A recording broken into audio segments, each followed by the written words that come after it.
Good morning, everybody. I'm Lina Abou-Habib. I'm happy to have you with us. We will be speaking in both English and Arabic, but essentially in English, on behalf of all our colleagues at the Asfari Institute, and also our partners, the 4 Nordic embassies in Lebanon. I want to welcome you to this, to today's panel discussion. If I may just remind all of us that this is part of a 2-year project that the Asfari Institute for Civil Society and Citizenship, please, Jailan. It's a journey that we started with our colleagues, our partners from the 4 Nordic embassies in Lebanon and in partnership with UN Women. Lovely to see you, Jailan, also. It's an initiative that is very much rooted and connected to gender equality in Lebanon, and it's about the challenge of underrepresentation of women in politics and economy. And I want to remind us, and I think Minister Haneen, this was during your days at the World Bank when the term MENA paradox was coined, which is basically this region before the wars has been able to some extent to bridge the gender gap in education, but this has not translated in bridging the gap in political representation, economic representation. So we're starting with the first series of in-depth workshop, and so it's, as I said, it's a learning space. It's not a formal space, so no speeches and no formalities. We want to go in-depth into a conversation with 3 amazing women, and I have the pleasure of introducing them. In this conversation, and I will also explain how this conversation will go, we will be looking in depth at the structural and policy level barriers which restrict women's economic participation in Lebanon, of course. We will be looking at austerity measures in Lebanon and how they impact women's livelihoods and economic rights. We will be addressing narratives around women's care work, women's labor, and the ways in which women are marginalized and invisibilized in the economy, and also what are the meaningful, the impactful policy recommendations coming out from this conversation. Before we start with this discussion, we're very mindful that our conversations are happening during extremely difficult and challenging times in the region, and particularly around us. The famine in Gaza and also what looks nothing less than a slaughterhouse in Syria are something that we cannot overlook.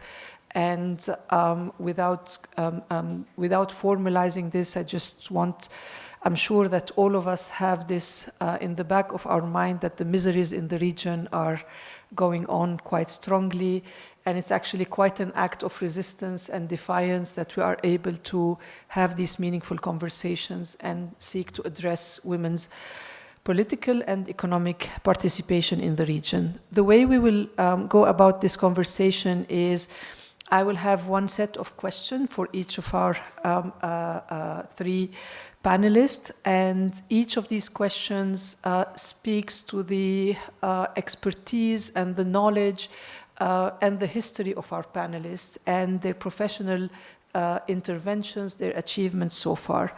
And they're all around women.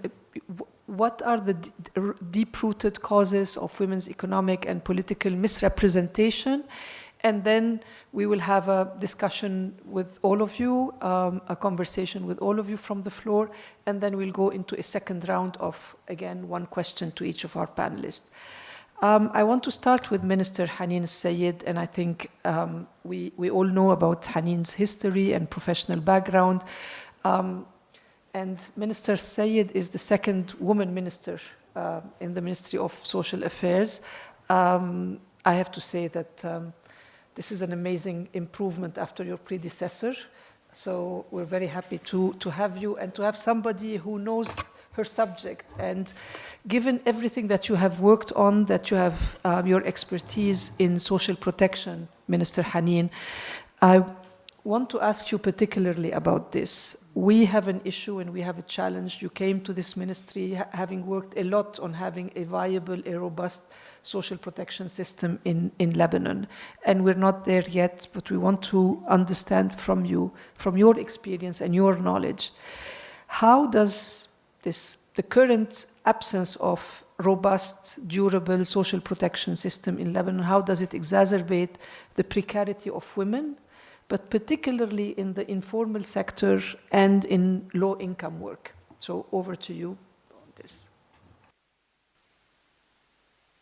Thank you so much, Lina, and it's really a pleasure for me to be here. It's my first appearance at the Asfari Center, although your reputation precedes you, and it's actually a great honor for me to be here. Thank you for inviting me.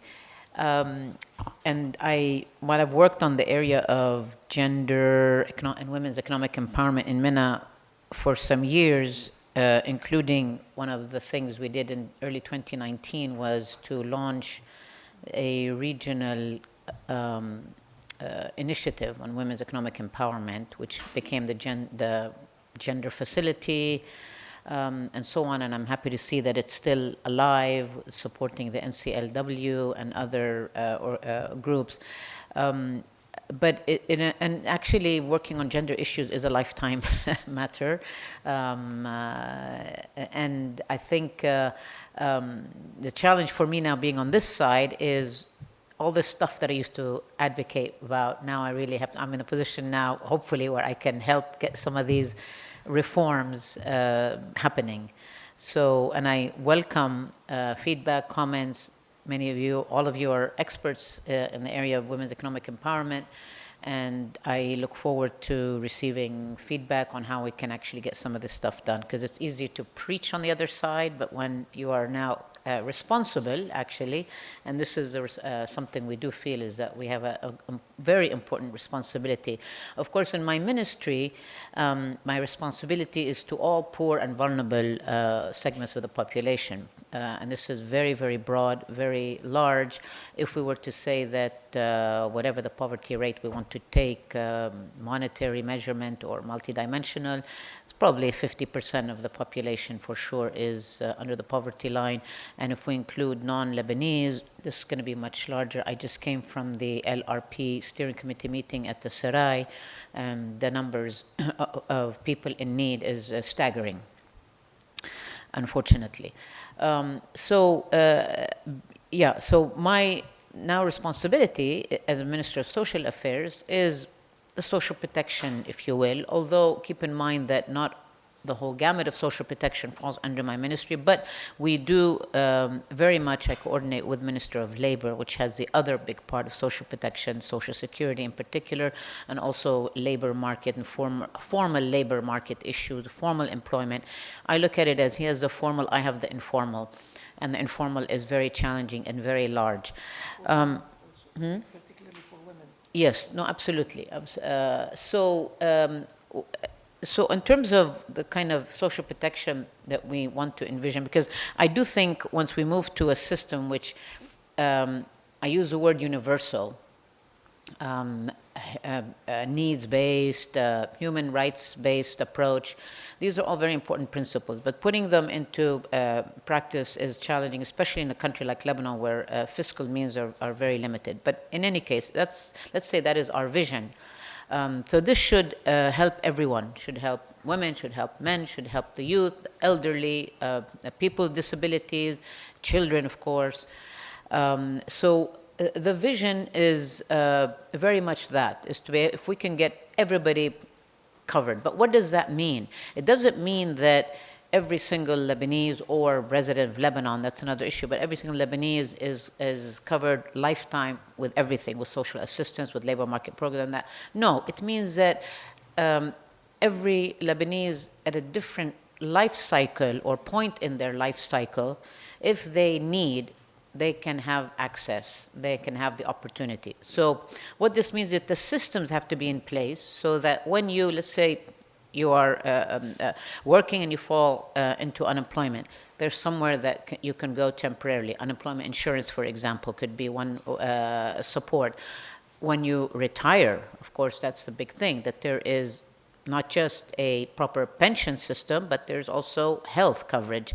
In fact, we had a system, still do in a way, that where once you retire, if you're covered in the formal sector, if you're lucky to be covered in the formal sector, like the National Social Security Fund, and you retire, your health insurance stops, which is exactly the time when you most need it. So there's a lot of flaws in the system, absolutely, in terms of aspiring to have a universal social protection system. But it's not all bad news. First of all, there is a national social protection strategy which was approved about a year ago by the former government and was prepared over several years with help from the international community. And I very much believe in continuity of government, and therefore I've adopted the strategy. I think it's very good, and it provides the framework that is needed. And essentially, it boils down to 5 pillars, so that need to be strengthened, financed, well-run, administered, institutionalized, for us to reach to a point where there is this universal social protection system where anyone who falls or needs protection can find that. So the 5 pillars is social assistance, or what not commonly is called social safety net, which is typically cash transfer programs to support, and typically these are targeted to the more poor and vulnerable population.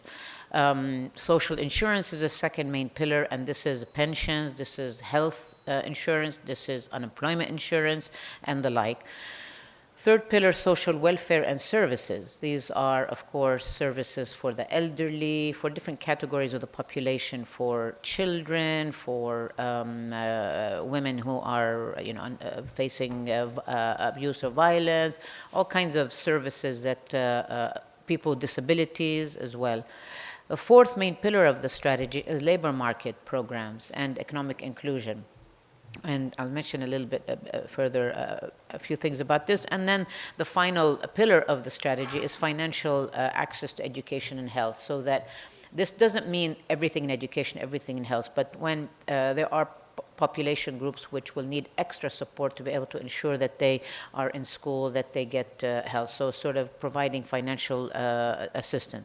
The Ministry of Social Affairs, we actually have 3 of those 5 which we work on: social assistance, social welfare and services, and labor market programs. In addition to even access to education and health through additional cash top-ups for... Now, in the areas where I work, we're very much going really aggressively in ensuring what programs exist can be enlarged, expanded, that they are well targeted, that they are run efficiently, and then of course financed well for sustainability, especially locally financed. So in the area of social assistance, there is the national program Aman, which is a combination of 2 previous programs that have been merged, and essentially it provides a basic income for poor populations, monthly income of about anywhere from $110 to $145 to families who fall under the extreme poverty line. Then there's a methodology which is used to define what that means. And today we reach 800,000 Lebanese through this Aman program, which is 20% of the population if we consider we have about 4 million Lebanese in the country. That's substantial and that's significant. In fact, I was yesterday in Jordan, and they, in their very robust equivalent program called National Aid Fund, the NAF, they reach 16% of the population. Now, you can consider that this is kind of large, and it is, yes, but that's because we have an economic and financial situation which we still haven't gotten out of it. While we think we're somewhat stabilizing now, but we're still fragile.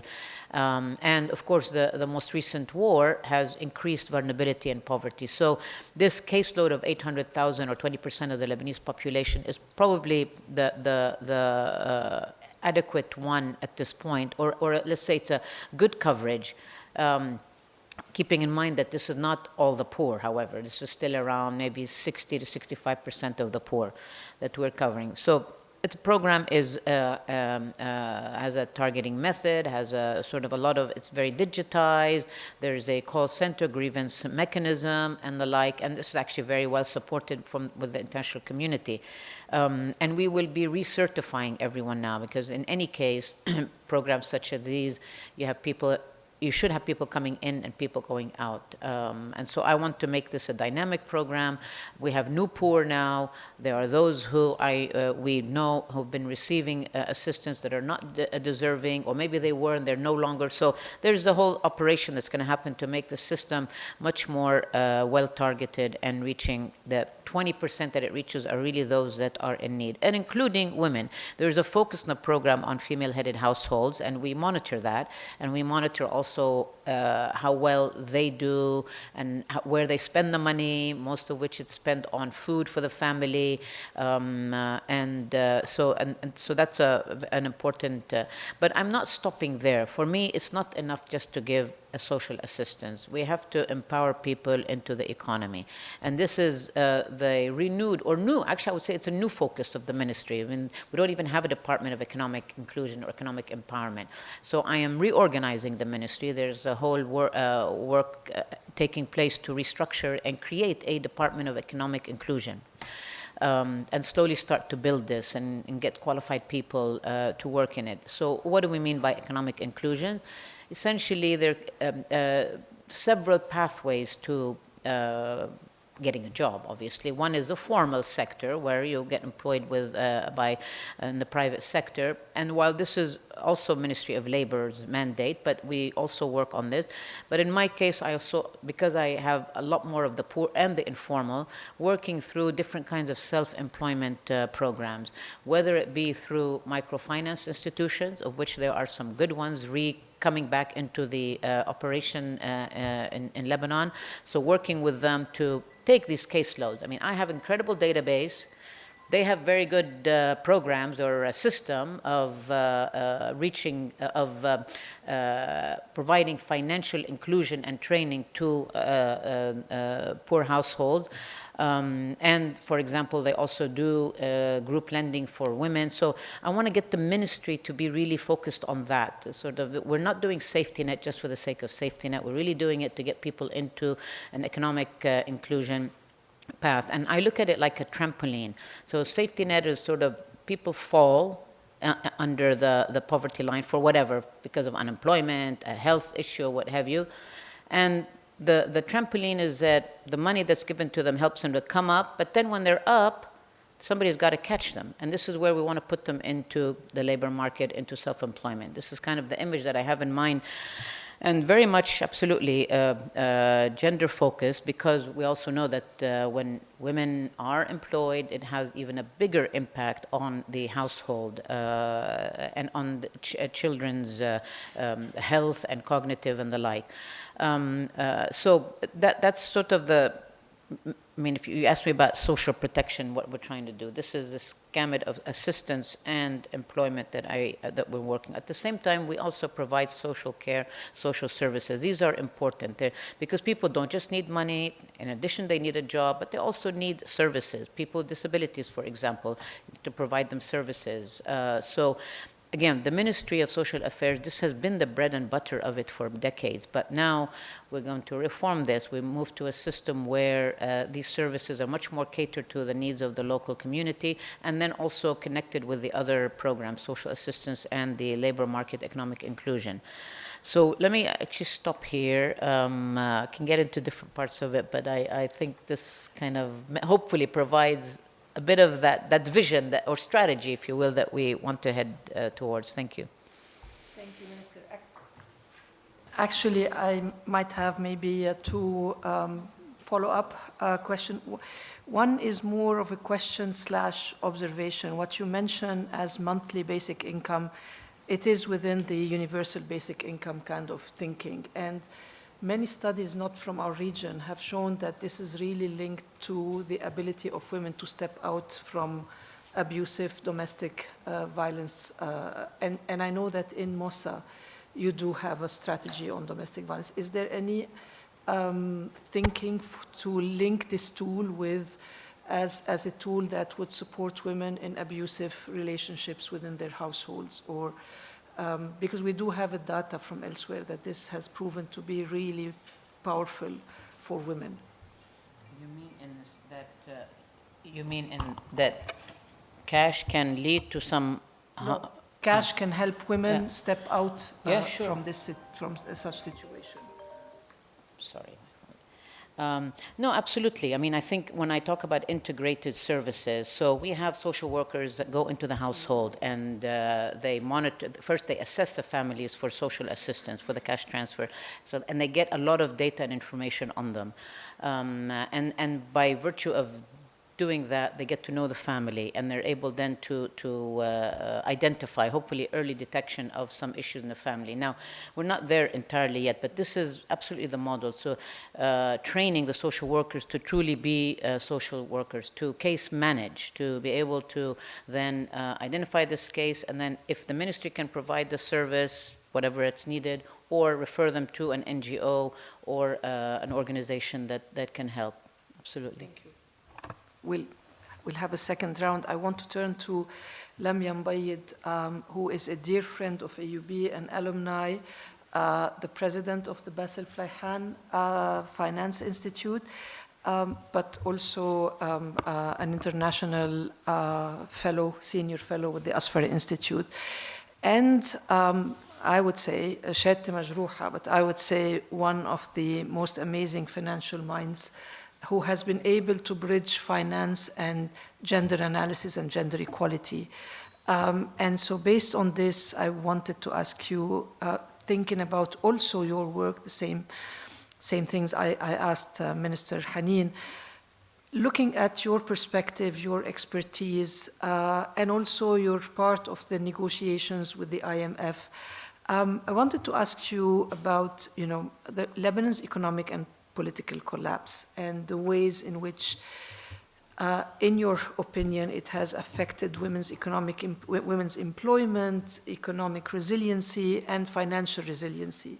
And also circling back to what Minister Haneen was saying, with emphasis on women's headed households in Lebanon and the particular vulnerability of women's headed households.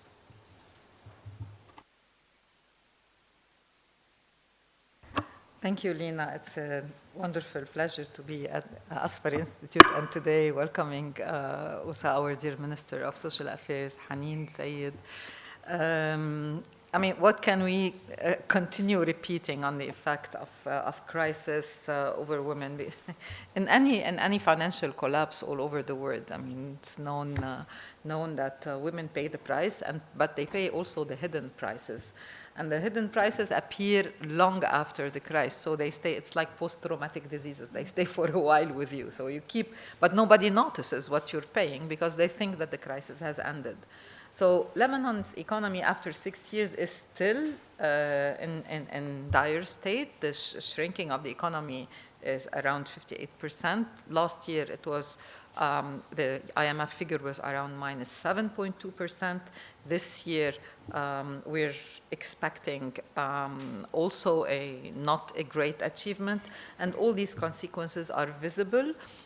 Visible not probably in downtown Beirut, but definitely in other places. If you go to the least favored areas and the rural areas, and many of the ministers have gone and witnessed that, the situation is quite interesting. I mean, difficult. So unemployment, of course, poverty, wages that have not really risen or very limited, inflation, thousands of skilled workers who have left the country, but also continuous immigration of talent, and especially talent in government, which is a plea that sometimes doesn't get enough light. So this slow erosion of the Lebanon's economy and fragile and social fabric, specifically when you see areas where you have more women headed household, and also the erosion of talent from government, where you see that basic social services are today continuous because of donor funding, not because of institutional capacity, you know that any disruption in these basic social services will again affect women. And these issues, if seen together, makes what we finance people like to call risk. So it is a short-term risk, but it is definitely a medium and long-term risk unless we address these institutions.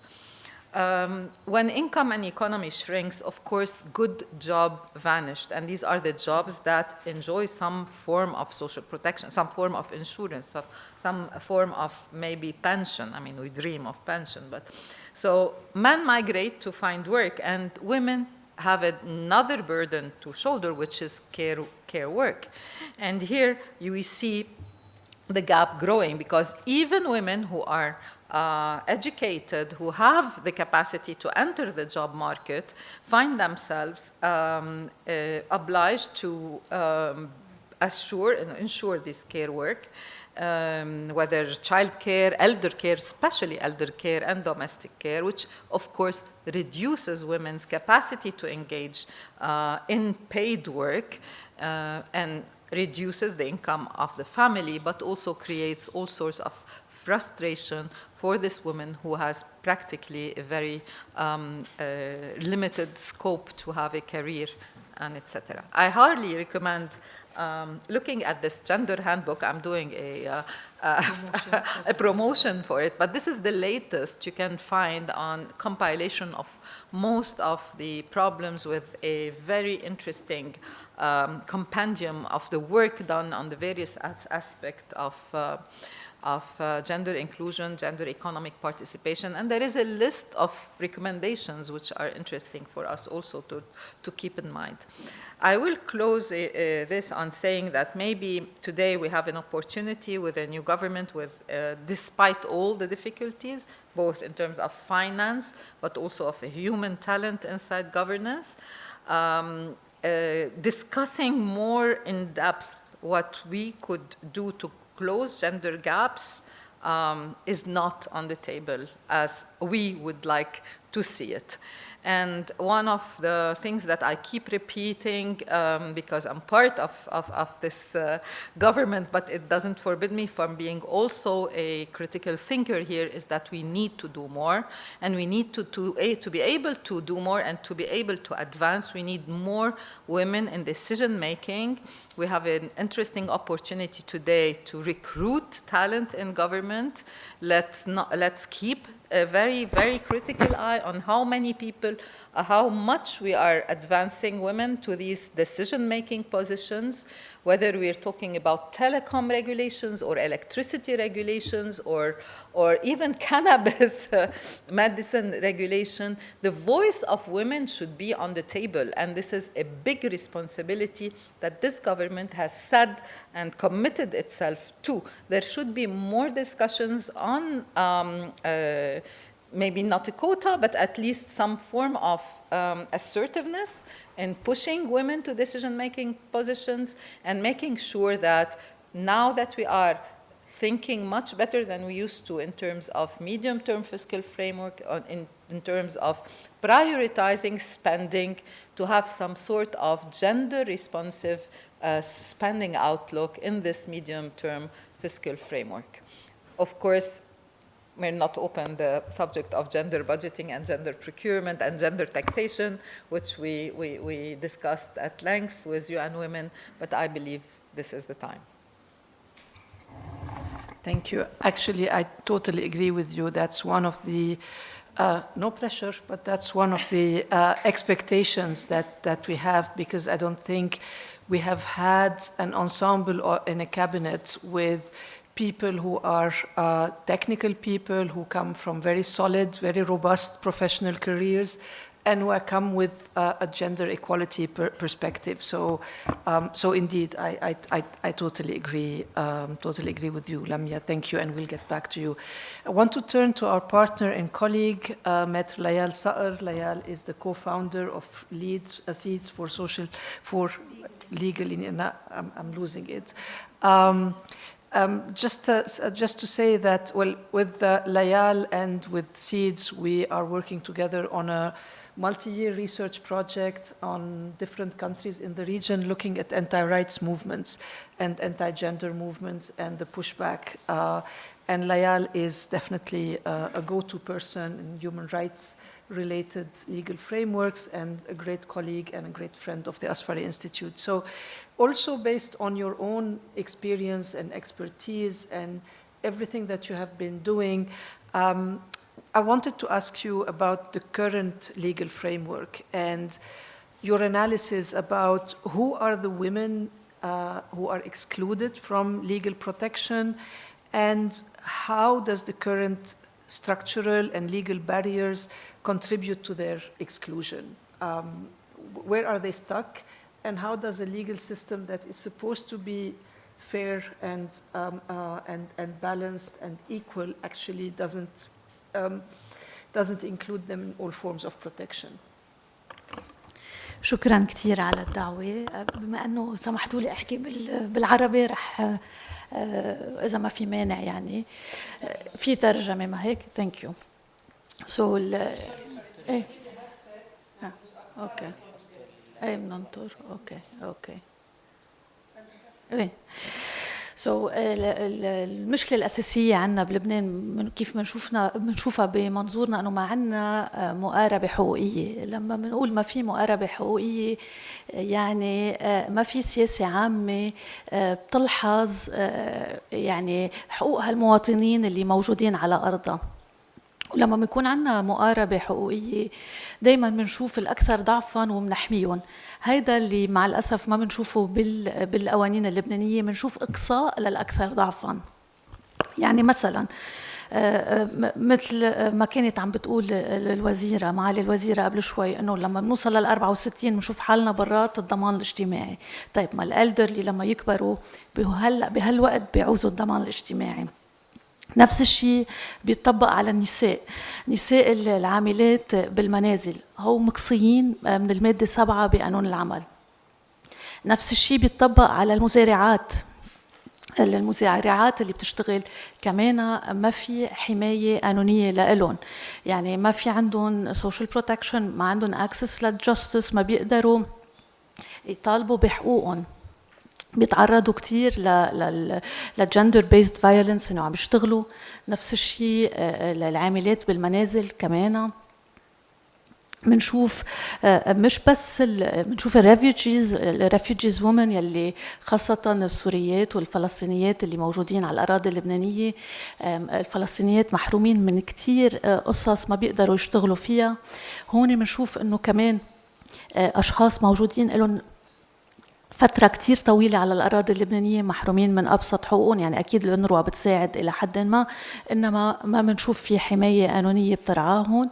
نفس الشيء بالنسبة للسوريات كمان. نحن لبنان بعد ما يعني بنقول إنه ما عنا لاجئين، عنا نازحين، لأنه نحن منا موقعين ومصدقين على اتفاقية 51 يلي مختصة اللي بترعى شؤون اللاجئين. لما بنشوف كل هالمشهدية بنصير بنفكر انه هل شو المطلوب لنقدر نحسن من هالمشهدية كلها. بنضيف عليها كمان انه غير قصة اللاجئين واللاجئات، قصة العاملين بالمنازل يلي اغلبهم من جنسيات اجنبية، كمان المزارعات، كمان بنشوف النساء اللبنانيات كمان منا مواطنة كاملة، يعني ما بتقدر تعطي الجنسية. عنا ما بتقدر تعطي الجنسية لا لأولادها ولا لزوجها.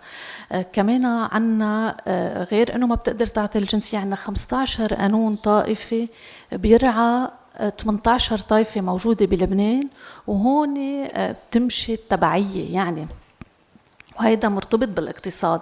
يعني لما النساء ما بتورث مثل الرجال، لما النساء بدها تكون تابعة للرجال بحياتها الشخصية، ما هيدا بينعكس حكما بالحياة العامة بالحياة العمل. يعني هي إذا كان عندها مشكل شخصي، طلاق، حضانة، بدها تشوف أولادها، بدها تشوف كيف بدها تأمن لهم نفقة، هون بنشوف إنه ما في قانون أحوال شخصية بيحمي هالنساء وبيخليها يكون في معيار موضوعي مدني يحصل لها حقوقها. فكل هيدا بنشوف انه هالمعوقات القانونيه كلها اللي موجوده بتمنعنا انه يكون في لهالدولة. حتى لو عنا احلى حكومه هلا بدنا نشوف كيف بدنا هيدا النهج الحقوقي تاخده هالحكومه وتشوف هالاستراتيجيه الوطنيه الكامله الحماييه يلي بتبلش بتعديل هالقوانين التمييزية. بدنا نفكر كيف بدنا عملنا العنف الأسري وكتير حلو، بس كيف أنا بدي أحمي النساء من العنف، كيف بدي أعمل لها شلترز تكون الدولة مسؤولة. هل النساء لما تتعرض لأي عنف تعرف أنه في حماية تقدر يتأمل لها، ولأنه أنه تقدر يعني الحد الأدنى من أنه تقدر تكفي حياتها. فهذا كله بده استراتيجية. ومن هون إذا بدي أفكر هلأ بحلول لما نضل وشو فينا نعمل، يعني شو فينا نفكر. أول شيء هالمادة 7 بقانون العمل فيها تتعدل وتشمل العاملات المزارعات لا نقدر نأمن لهم بالحد الأدنى الحماية القانونية. يعني أنه تكون خاضعة لقانون العمل، يعني لما ساعات راحة، فرصة سنوية، فرصة بالجمعة، يعني تقدر على القليل تكون هي يعني هيدا الكفالة سيستم اللي بياخذ لها الباسبور وبياخذ لها وبتصير هي ما عندها الحق بالاستقالة وبدها كل مرة تفتش على كفيل، وبتصير كأنه هي يعني نحن بيسمونا انه عندنا البلد اللي بيرعى الاسكلافاج مودرن، يعني انه نحن هالشخص ما عنده الحق بالاستقالة، ما عنده حرية التنقل. فهون ما بيصير شيء إذا فكرنا بتعديل قانون العمل وخلي هالأشخاص إن كانوا لبنانيات ولا غير لبنانيات يكون في إطار يكون عندهم أكيد إجازة عمل، إقامة مضبوطة، ويكون عندهم حقوق بالعمل أسوة بالإنسان كإنسان يعني لحفاظا على الكرامة الإنسانية تبع هالأشخاص. كمان بالنسبة للأحوال الشخصية، شو بيصير إذا صار عنا قانون أحوال شخصية بيحرر النساء من التبعية، يعني ونخلص من هالقيود، لأنه نحن قيودنا يا نحن على اسم زوجنا يا نحن على اسم والدنا، ما عنا انتيتي مستقلة تقدر تخلينا نحن نكون موجودين بلا ما نكون تابعين لذكر ما بالعائلة أو الأب أو الهيدا. فهيدا كله بخلي شو عندها استقلال، يعني هي الاستقلالية بالقيود، هيدا بيستتبع أنها هي يكون عندها استقلالية بالوجود ويكون عندها استقلالية بالعمل، ومش أنها هي يكون في حقوق من فرد بالعائلة على الأشخاص الآخرين. وهون بتبلش نحقق المساواة اللي بتنعكس كمان على سوق العمل، وهي بتعرف أنه بيصير عندها يعني قادرة تكون أنتيتي مستقلة مسؤولة عن حالها، وهيدي الدولة بدها تساعدها، بدها تخلق لها السيستم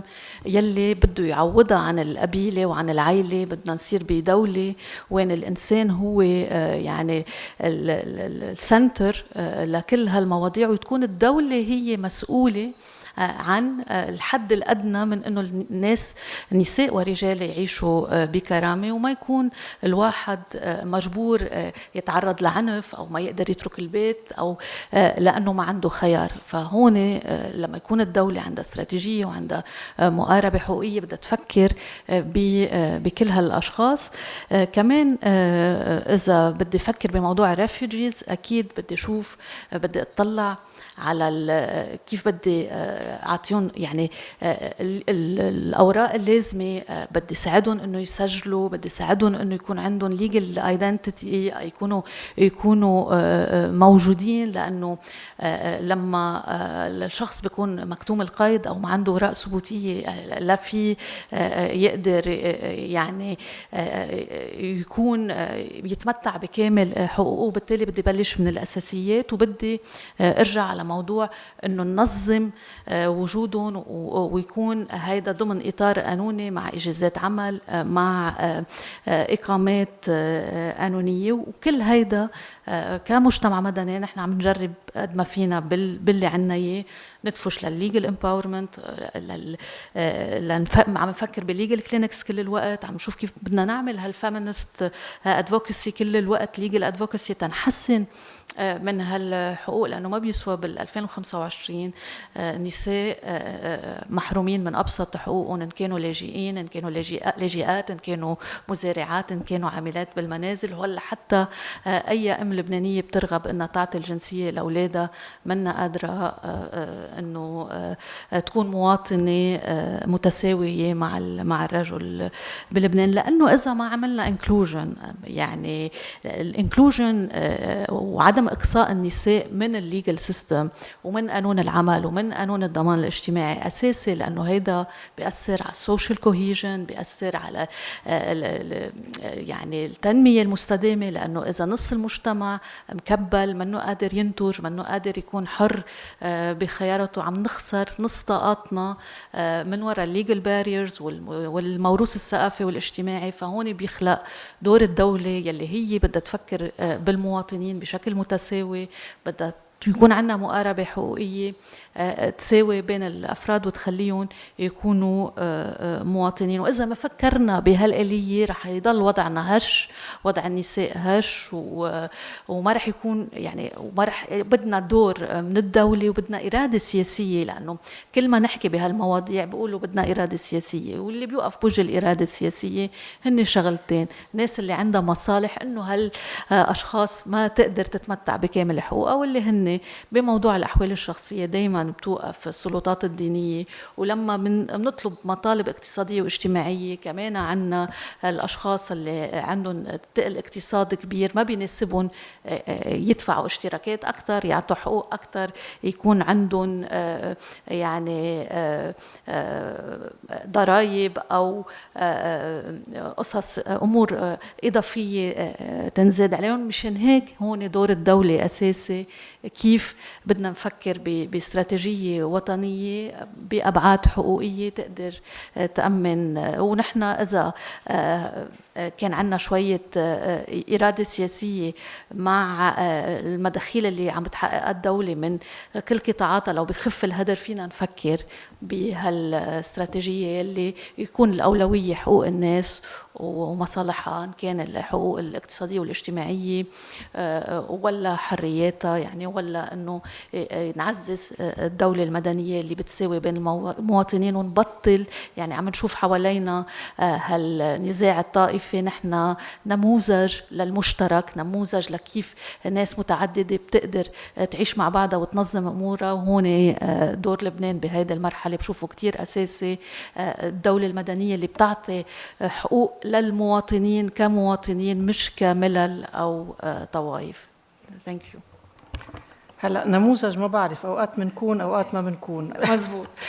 But I learned something, I'm not sure I can translate it. استقلالية بالقيود والوجود. It's very difficult to translate. Thank you. I want to open the floor for comments, for questions to our panelists, for thoughts, before we move to the second round of questions. So, تفضلي, Layla. Can you introduce yourself?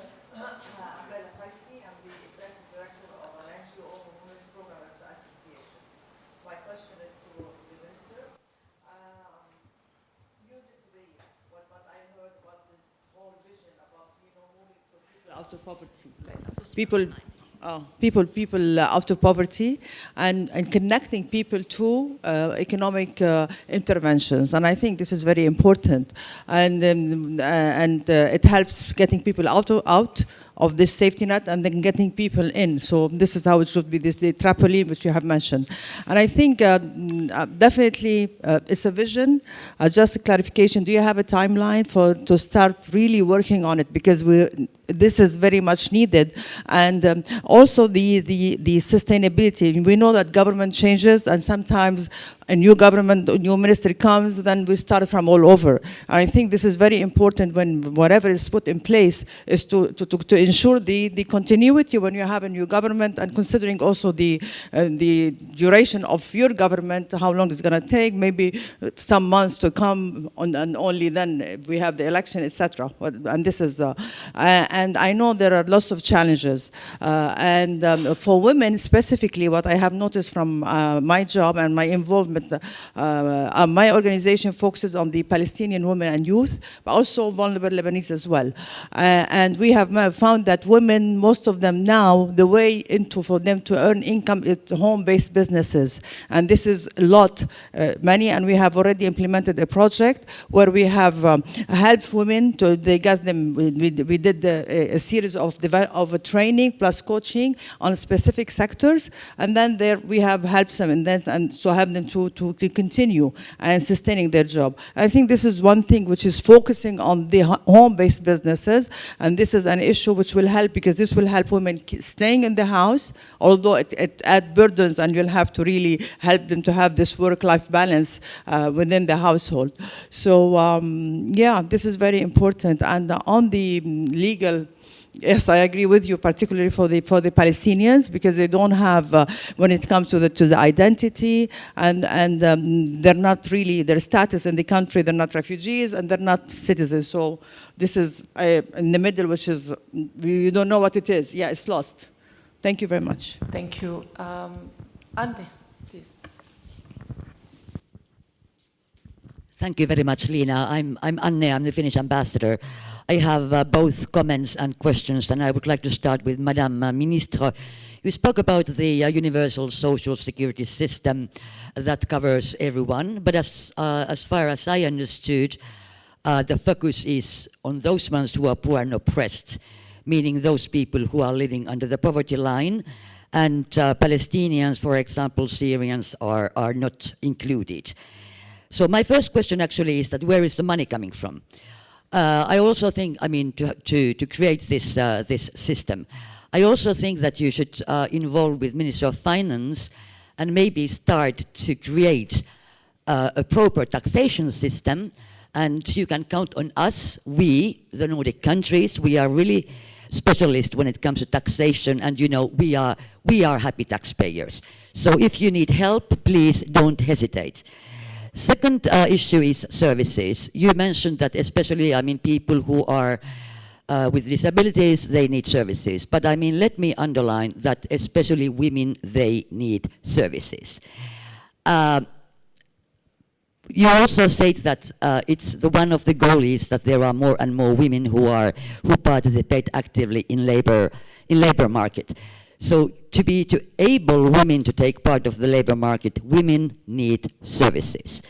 And once again, Nordic countries are a good example, because we have been able to create services so that women are women do participate in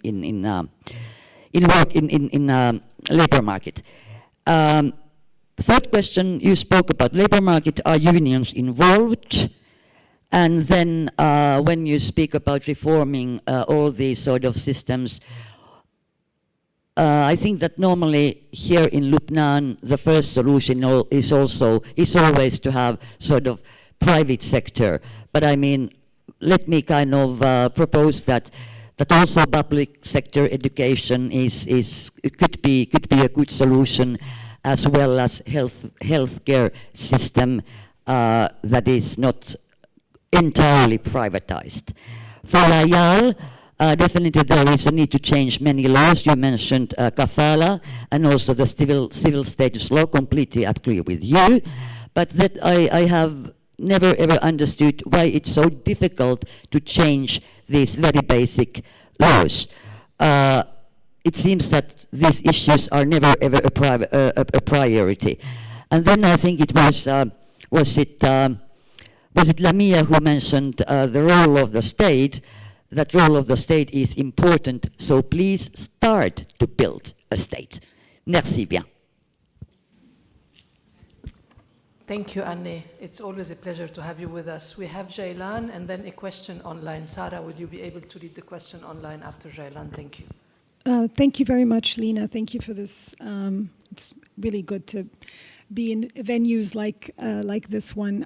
I just wanted to make a few brief remarks. First of all, I just wanted to commend the minister very much in the shift from the focus on social assistance to social development, from social provisioning to more transformative measures. And in this emphasis on what we hope are more transformative measures, I would echo what was mentioned by Layal on looking at issues around strengthening, looking at the constraints. So looking at the constraints to women's access to opportunities as part of that shift towards social development, and also strengthening their claims to rights, because social assistance or even microcredit, for instance, which is absolutely crucial, without looking at the constraints and their ability to claim rights, is not going to get people out of poverty as we want to achieve. And I also want to emphasize, and I'm sure you've already considered it, the importance of financial literacy as well, on top of access to microfinance. So I want to just emphasize the issue of claims to rights and looking at access or I think some of the challenges on your point around rights, you know, the government is one thing, but the parliament is a separate thing. And I think a lot of the times you have laws that get stuck in parliament because they are not prioritized, but also because they do become hostage to political, negotiations. So many a times issues around rights really get stuck there.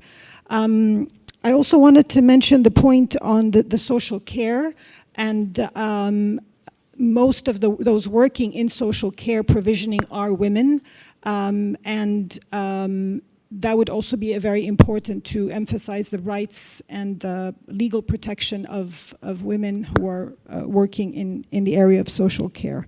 Thank you so much.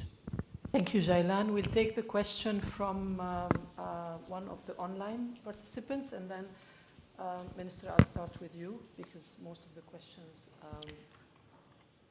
Okay. We have a question from Ahmed Runful, directed to Her Excellency Minister El Sayed.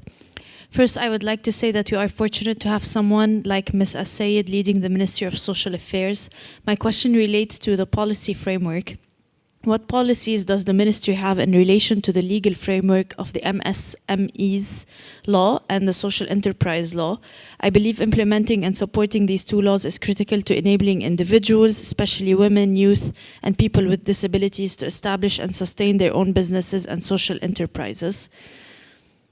Okay.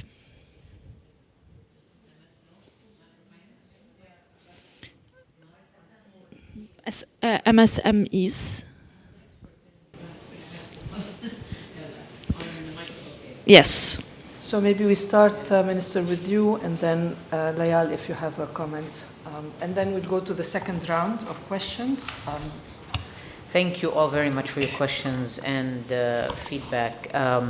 Layla, you asked about the timeline for implementing this vision and that. Well, this is yesterday. I mean, and it's today is tomorrow. We're working very, very fast, and much has already been achieved. One is, first, I built on what was before.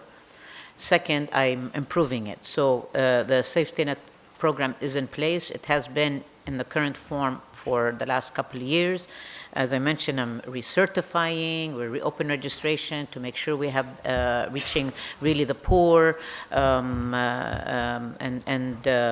so constantly revitalizing the program, not stopping. And in terms of the linking of safety net with economic inclusion, also that is, we have started a pilot already, which is a more classic, what we call graduation program, where we provide a asset.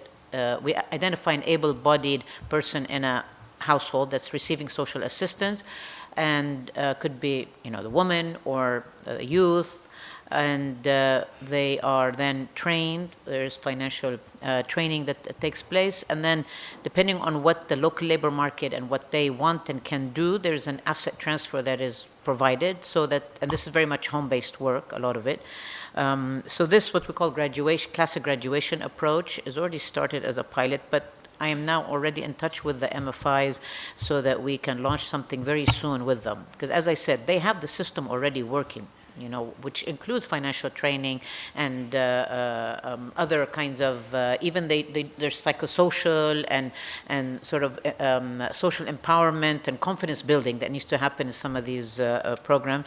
They have all of that. And then there's the actual financial part, which they provide, and the follow-up. So I just want to, that's starting, essentially. Now we're literally just doing. Now, of course, I don't think I can graduate 800,000 people or whatever. This is not going to happen immediately. But once we have the system, let's say this year we can have 20,000 that have gone through the program and are graduated. Maybe we might get to 50,000. But these programs do take time to happen, because the thing is, we have a stagnant economy, stagnant labor market. Jobs are not being created. So we're in this sticky period. Ultimately, what's going to really make a difference is when the economy gets going, jobs are being created, people will naturally go into them. Not all, many will remain needing help. And this is where these kind of active labor market programs will need to continue. So I'm setting up the system. You asked about sustainability. Absolutely. Because even if I stayed 2 years or 3 years or 4 years, if this government was to stay longer, you have to build sustainability. So what are we doing on that? One, I mentioned changing the organizational structure of the ministry. And this will go with a law, because you need a law to change that. We are preparing a draft law. We're talking to parliamentarians already to the first committee, and now we'll go to, soon the law, hopefully in the fall. So you've made, institutionally, that's a big thing for sustainability. Second is the financing, of course, and this cuts across all the programs. So already I'm working with Ministry of Finance to advocate, to argue, to show evidence. The report that we recently launched by the Institute of Finance was fantastic. The one on social protection, you should all read it. I'll make a pitch for that, not just the gender handbook. And literally, kudos to Lamia and her team. Really for where, social protection spending, and secondly, what kind of social protection spending. So this kind of evidence and real data, which drives much of our thinking in the ministry. It's really data-driven policy making. So I've already requested in the budget for 2026 a very big increase in social safety net financing from the government, where last year, or in the current budget, it's $5 million.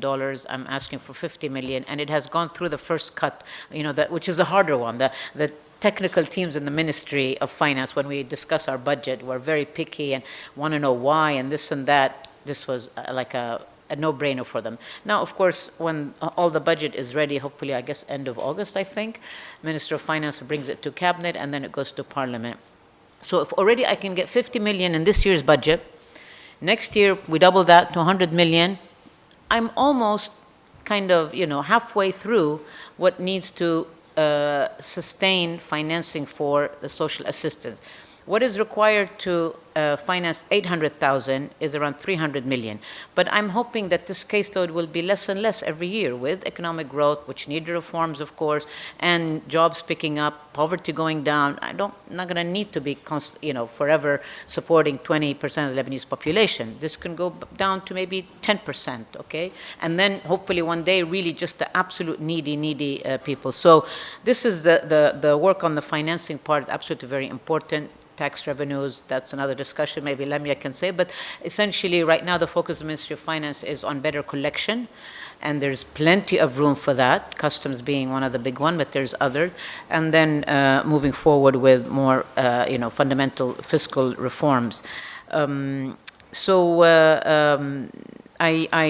Ambassador, much of what you're saying, I think I have addressed very much about building the system, building the state, and really having the state help people, be seen to be helping and actually helping them. I was in Nabatiya a week ago, and where we launched a small kind of temporary social assistance program for IDPs, for Lebanese internally displaced, or those that have been directly impacted by the war. And of course, the South is very sad to see the destruction, but more importantly for me, hearing from people how they are devastated, homeless, so much need. But really what was, you know, the state hasn't been there for them for a long time. And when I was there and with the team, and it was very much about talking to, there's local officials who were trying their best, but you really felt the people, they were hungry for the state's involvement. And I think we need to nurture that. We need to make sure that we are there with whatever means we have. And I know our means are limited, but I am trying to stretch them as much as possible. Assistance, services, absolutely fully agree with you. Service is very important. And you can go a long way with services, by the way. I've noticed that. And the ministry, we have something which is not unique, but when I talk to my Jordanian or Egyptian colleagues on this, we provide social services in a couple of ways. One is through our own centers. We do some of that, but more importantly through contracting NGOs. So I purchase services, right? I pay per capita for a student $300, but the real cost of that person in disabilities was getting care, and then NGO is maybe $3,000. So it's a really cost-effective way for the government to support services. And this system is very good as long as, of course, there's good standards, which is what I have to do, and I'm working on this. There's good monitoring and supervision also. I mean, these are the role of the state. So we have a good system that needs to be improved, and so that we can have more services provided that are really based on local needs. You asked about unions. You should ask the Minister of Labor on that. But he is, of course. I mean, Lebanon has active unions. They're involved in the National Social Security Fund. They're part of the tripartite system of the board of the NSSF. And also, for example, when there is discussion of minimum wage every year, this is a very involved in discussion with unions. And by no means I'm talking about privatizing things. I think I don't know if I mentioned that, but I think public education, and the Minister of Education is very keen on this, strengthening the public system, so that not that we have, public education, of poor quality, of which most of the poor go to. This is a very unequal system. So there is a lot of emphasis on enhancing public education, making it more attractive. Milan, I think absolutely financial literacy, I'm fully agreeing.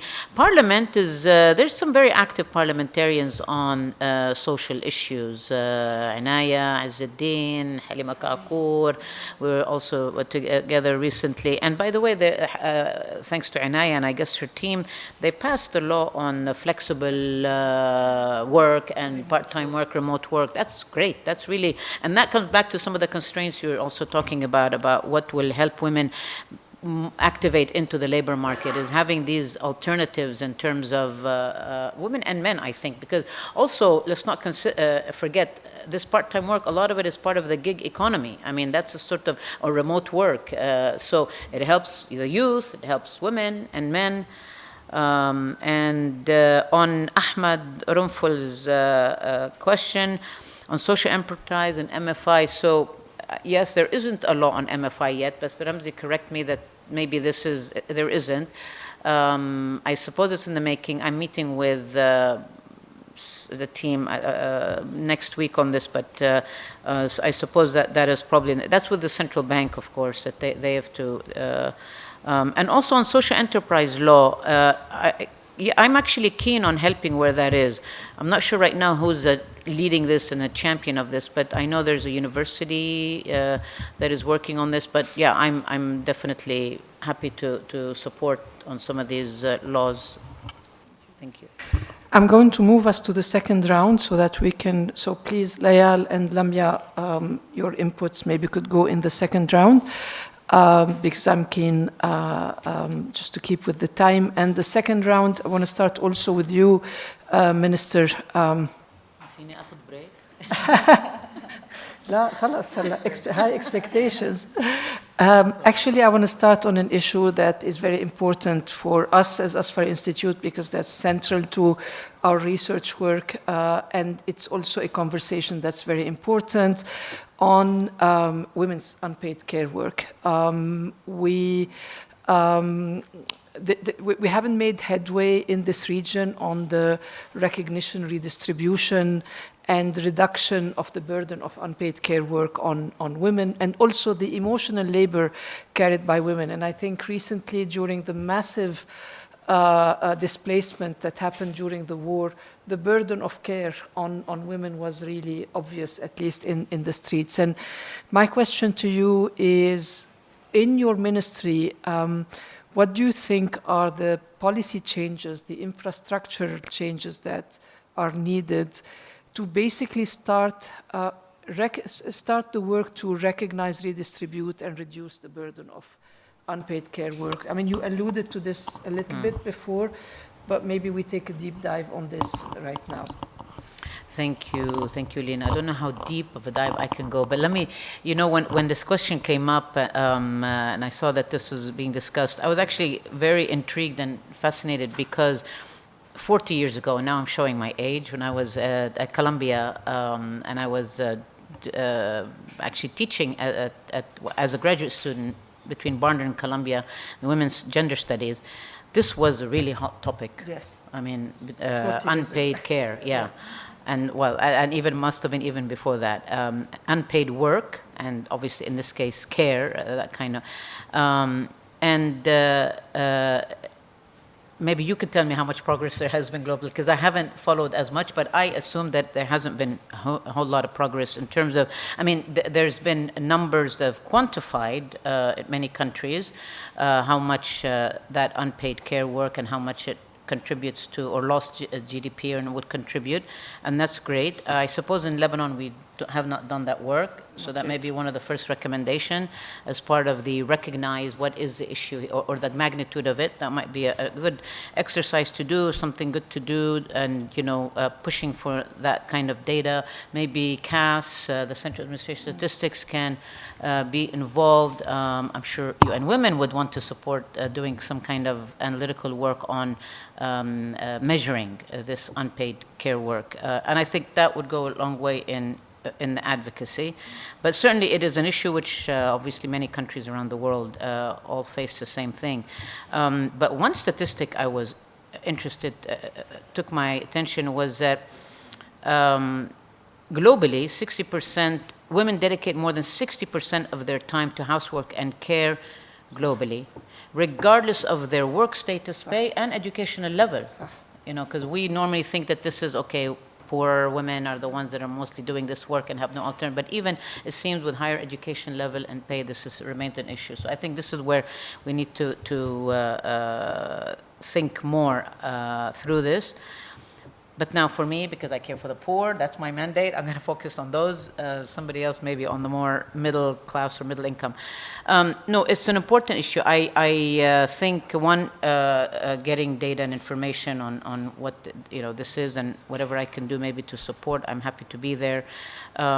Second, I think, and this is where in my ministry we are working on, first, a national child and family care framework. I head the Higher Council for Childhood, so anything related to children, I coordinate the various ministries and the work on this. So as part of that, there is work ongoing now to develop this care framework, and it would be good if to work together if we're different, if there's interest. One of the things it's looking at is to actually license home-based providers for care. And I'm also looking at some international experiences to see what that is like. The other thing is developing daycare centers in our social development centers. We have 180 centers around the country. These are the decentralized or the deconcentrated arm of the Ministry of Social Affairs. And there's very clear need for these child care centers to be, some already are available, and we see that there's a big demand for them, especially in rural areas. And so, but then there's missing. I mean, the supply is not there in many areas, so that's something that we're going to be working on. Already have the financing for it, and now it's to get the right model. Of course, we need to train and make sure that that's as part of the wider reform we're doing on services in the ministry. And the other area that's talked about when you talk about unpaid care work is what's called redistribution, right? Which is that, so redistribute this so-called burden, or whatever you want to call it, between the man and the woman. And I think here pushing for paternity leave, the law on paternity leave, that would be great. Private sector, a lot of it is already doing it on their own, but that's not enough. Extending the paid maternity leave to some serious weeks compared to what we are now. And these are my input on this. Thank you. Thank you, Minister. And also, I think Anne was talking about privatization of public services as connected to austerity measures, Lamia. And as I said, you are part of the conversations with the IMF and potential outcomes in terms of austerity.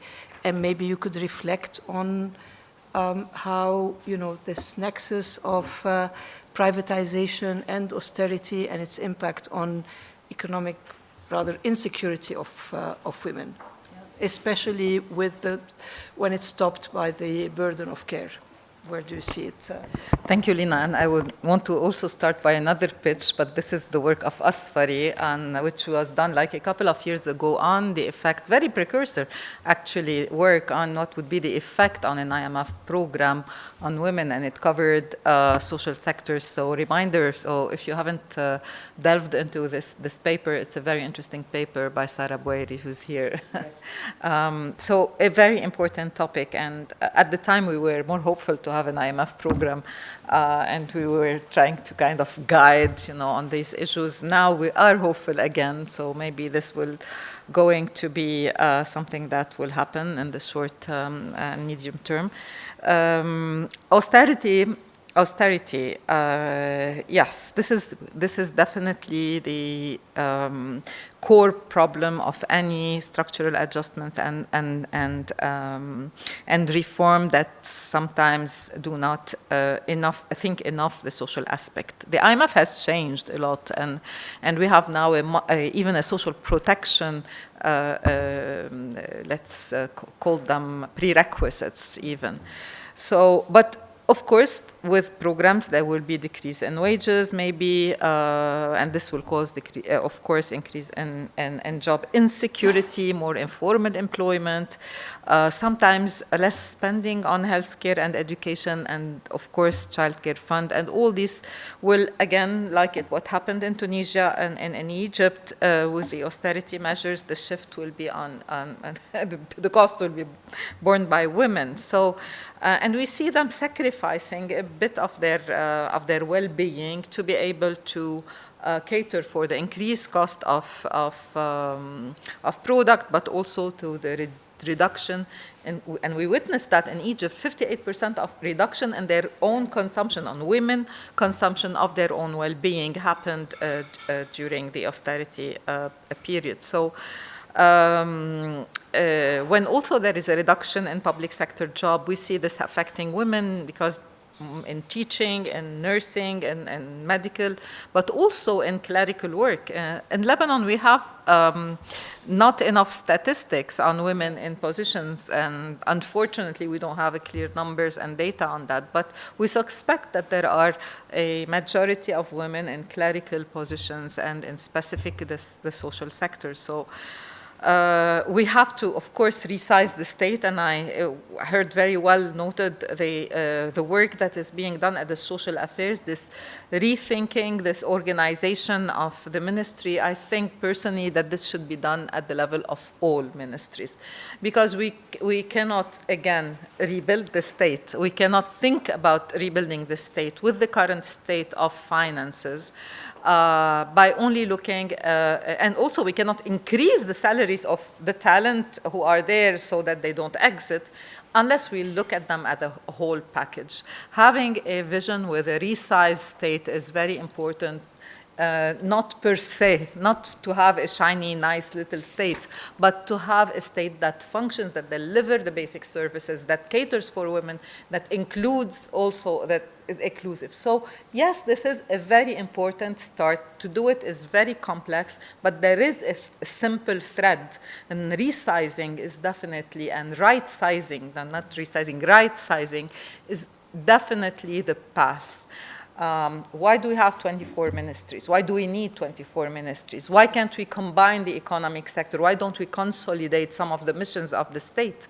And how can we improve, even overhaul the talent acquisition in the state and make them and retain them through a different way of seeing career progress, of seeing more women involved in the decision making, but also on seeing different path for exit and mobility from private to public and the contrary.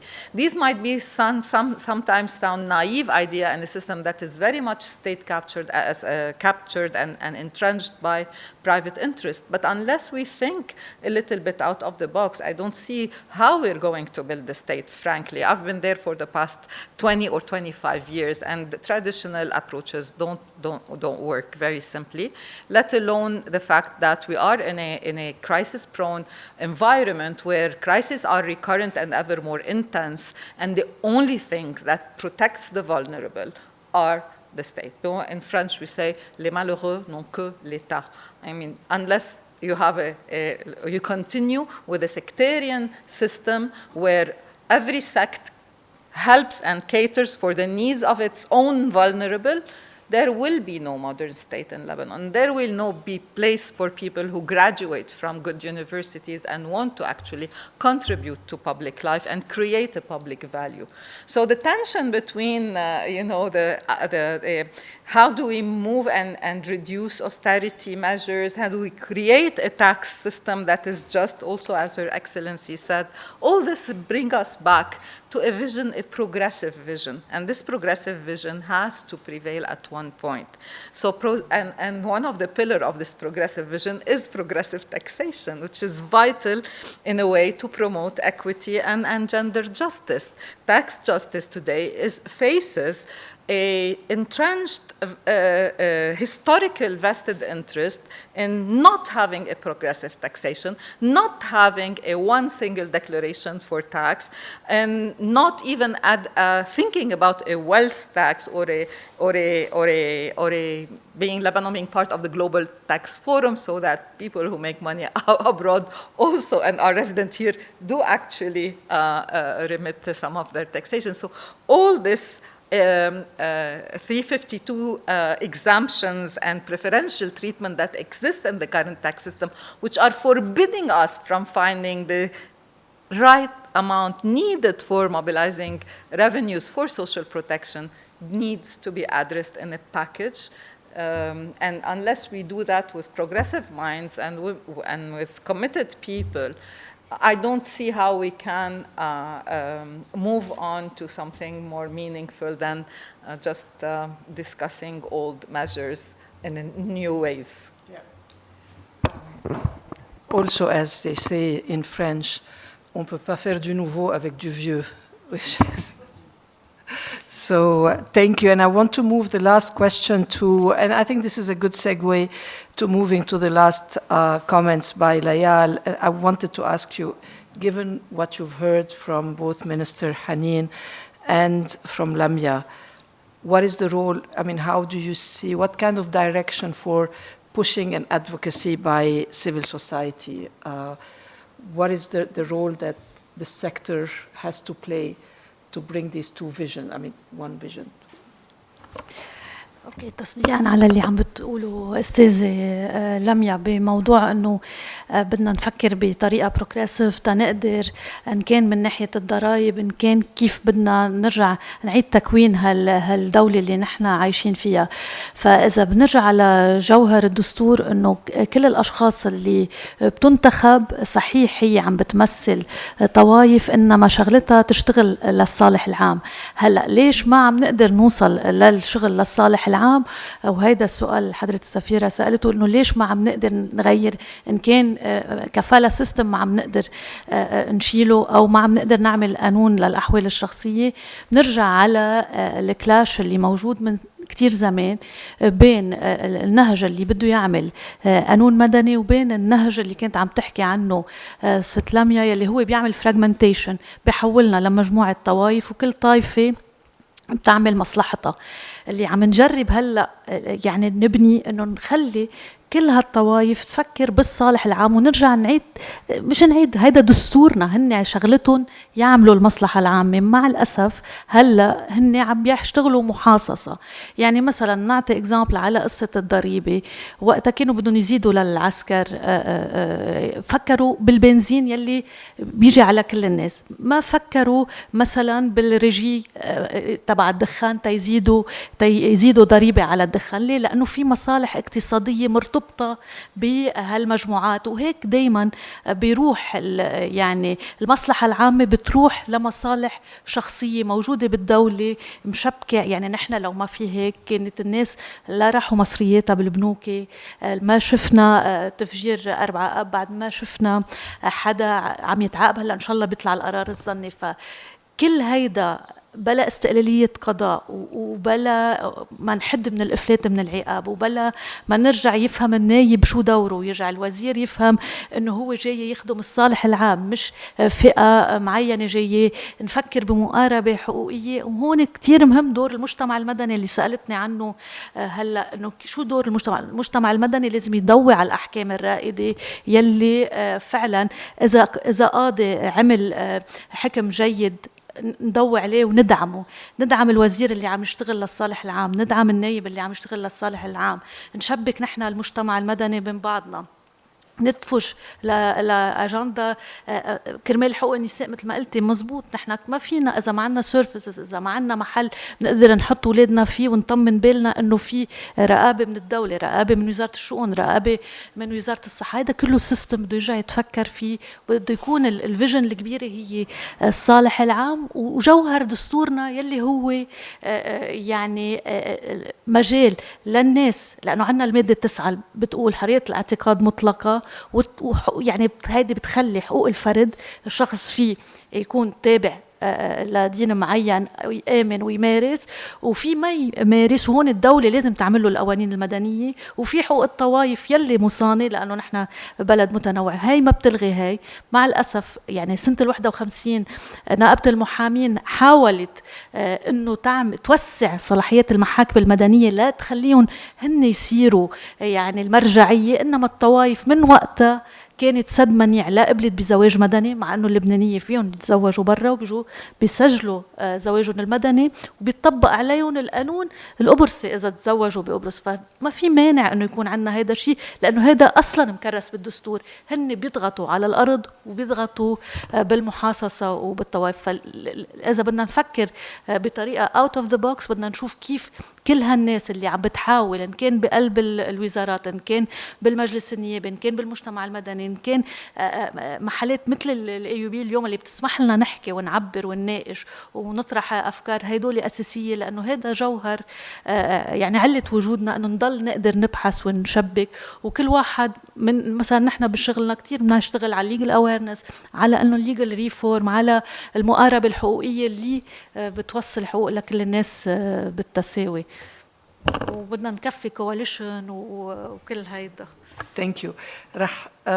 I'm going to take just a couple of comments and questions.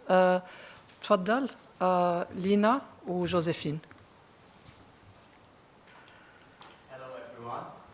I'm Layal Sakr, a master's graduate in economic policy from USG, and also a youth advocate in the field of sustainability, human rights, and also a social entrepreneur. It's a pleasure to be part of this platform, and a pleasure.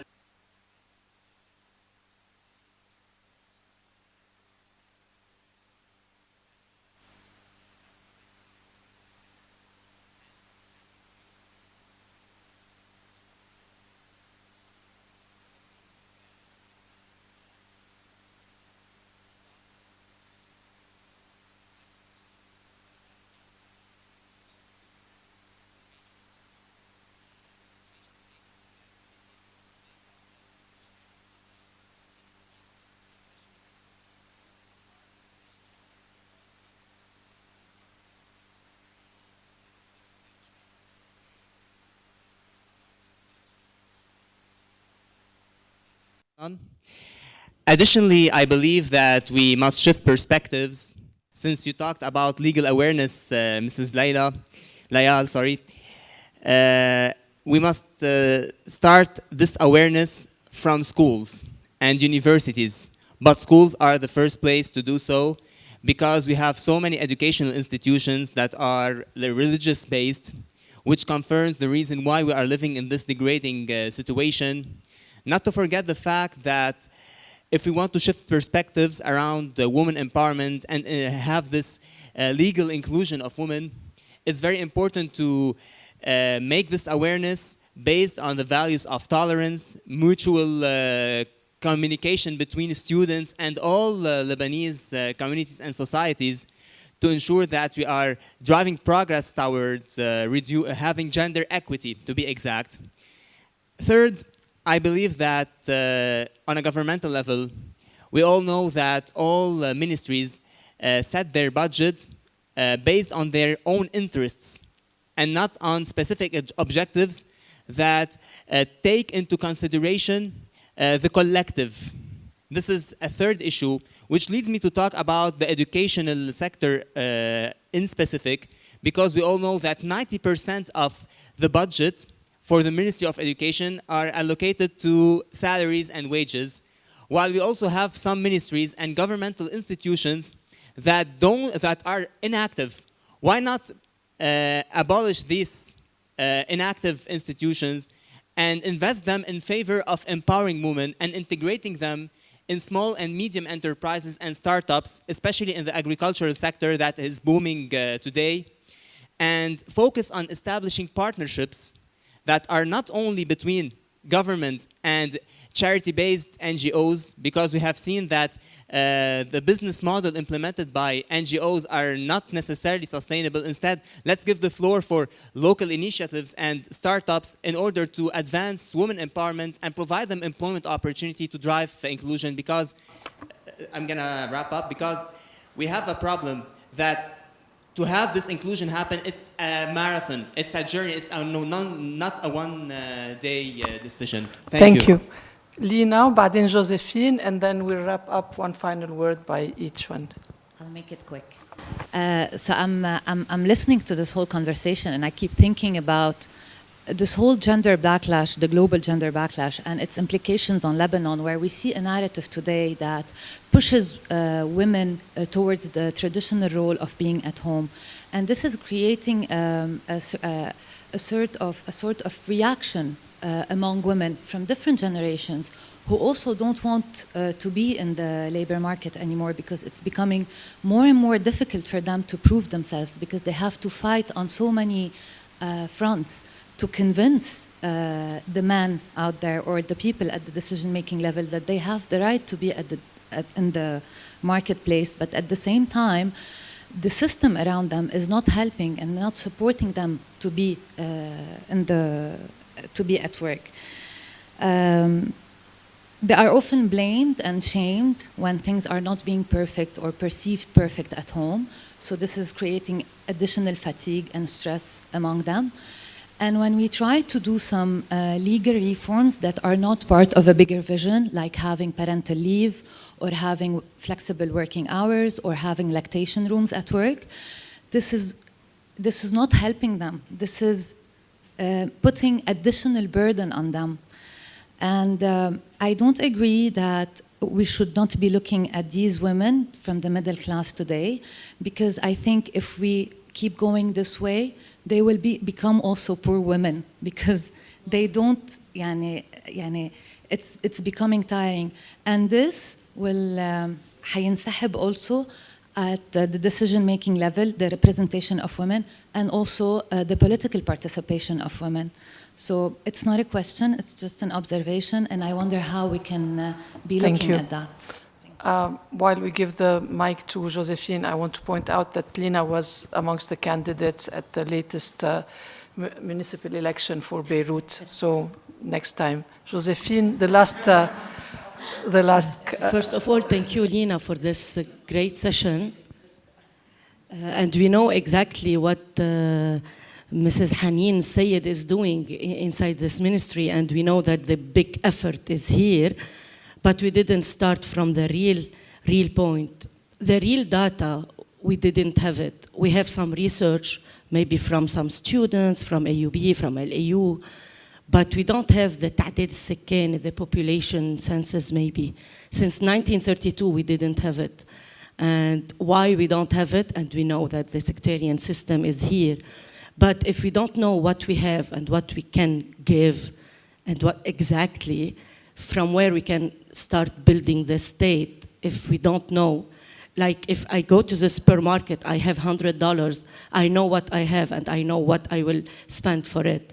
So if till now the Lebanon government don't have this real number, the real public numbers, not just from researchers and from the civil society, we cannot know where we are going and from where we can really start to build this state. We agree, we need to start to rebuild the state. It was here in the 1964 with Fuad Shahab. We had the state. We are rebuilding the state. We lost it for 40 years, and now we want to rebuild it. We hope with this new government, but till now we didn't see a real step for a change. I know the effort, I support the effort of Mrs. Haneen, but it's not the real way to rebuild this country. Thank you. Shukran. I'm going to ask our panelists to take 2 minutes for final remarks on what they have heard from the floor. I'll begin with the reverse. So Layal, Lamia, and then finish with you, Minister. يعني بالآخر ما فينا إلا ما نضل نحلم إنه نرجع نستعيد هالدولة مثل ما كانت عم بتقول جوزيفين. بدنا نرجع نبنيها، بدنا نرجع يكونوا النساء على الطاولة، يكونوا حاضرين بسوق العمل، يكونوا يكون عندهم كل حقوقهم الاقتصادية والاجتماعية، حقوقهم المدنية والسياسية، تكون مواطنة كاملة، يكون عندنا قضاء مستقل إذا تعرضت النساء لأي ضرر تقدر تراجع. بدنا نبني الدولة كلنا سوا، وبدنا نضل نحلم، وبدنا نبقى هون. وثانك يو على هالفرصة اليوم. Thank you, Layal. Lamia? Well, this is challenging because Rayan, who is a very savvy person, has raised so many important issues, including things on the budget and a very interesting note on the global gender backlash. It is my takeaway from this conversation is, and also from what you said, also, my dear friend, is that there is a big gap of understanding of the realities of the public sector today and the state capacities. And if I'm not mistaken, it's the situation that the Lebanese have never been taken interest in building the state. I mean, that's to be very, very frank. And the newcoming ministers probably discover things. I'm sure Mr. Sayed can talk about what she discovered, although she knew the sector, but she discovered the institution. And this is where le bas blesse, say in French. We're not interested in building actually a state that delivers these services. We privilege private sector approach, and the Lebanese in general do not want to understand that government and businesses, they serve vastly different purposes, they answer to different constituencies, and they operate on entirely different timelines. So when you come as a minister and you want the job finished in a year or 2 years, sometimes you're frustrated, and everybody who's probably in the administration, you know that the timeline is 4, 5, 6 years. In the past 6 years, we've lost our best talents, many of our best talents, unfortunately not all of them. We're talking not about clerical jobs, we're talking about engineers, in water sectors, in places where people need delivery of basic services. We're talking about public financial managers who understand how to manage that, who talk to the IMF, who knows the language of the words. And these are skills that are not groomed in the private sector. They are groomed in the public sector with good public institutions that train them on public management issues, something we don't want to even understand what it is. So, and also an area where there is not much support from our partners and donor community, unfortunately. So this is something that probably needs maybe a retouching in our, this is where we see the youth who come to the Institute, they suddenly something opens up in their mind, and Rayan is a witness, and many of them come to us saying, now we understand it's not the fault of the state, it's also our fault. And it strikes you that a young man or woman come and tell you this after just, 4 hours spent at the Institute. I mean, something needs to be groomed here, and I will end by just wishing the minister a very, very good continuation, because we need mission-oriented institutions to be built again. Minister, the last word. Thank you very much, and thank you all for your comments. And Rayan, Hannik, I really like what you say. You have a very integrated, connected approach, and please reach out, because I also encourage youth and whoever to intern in the ministry and to kind of come along with sort of seeing on the ground and helping with policy thinking or on the ground. So I use this platform to say that, and for universities and other youth. In fact, we have in the ministry a youth volunteer platform. We have a program called Nahnu, which matches youth who want to volunteer with opportunities. There's around 20,000 who are registered on it. But in any case, yes, please reach out if you are interested in deepening and helping with your insight. I'm all about building the state, Josephine, and I'm more than happy to listen more about why you think it's the wrong approach.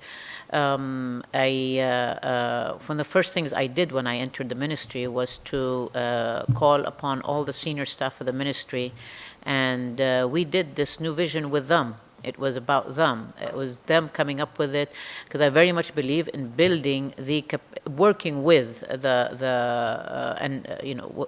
with the people in the ministry. Because in the end, I'm here today, gone tomorrow, and even if I were to stay beyond a year, 2 years, 3 years, the point is that they are the ones. And to me, they're actually the heroes, because they stayed during this financial crisis. I mean, Lamia said many left, indeed, but those that stayed are heroes.